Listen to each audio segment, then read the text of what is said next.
How to find 2/3 of a number? Let's say the number is 36. Okay, now translate. Of means multiplication sign and 36. This is a fraction, this is a whole number. So first convert this whole number into fraction, considering 1 as a denominator. Now multiply this fraction with this fraction. How to do that? Just multiply top number together and bottom number together. So 2 times 36, 2 times 6, 12, 2, 1.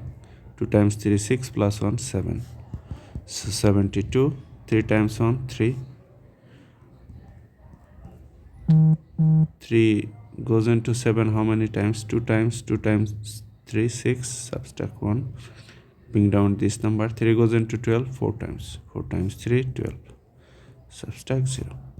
So 24.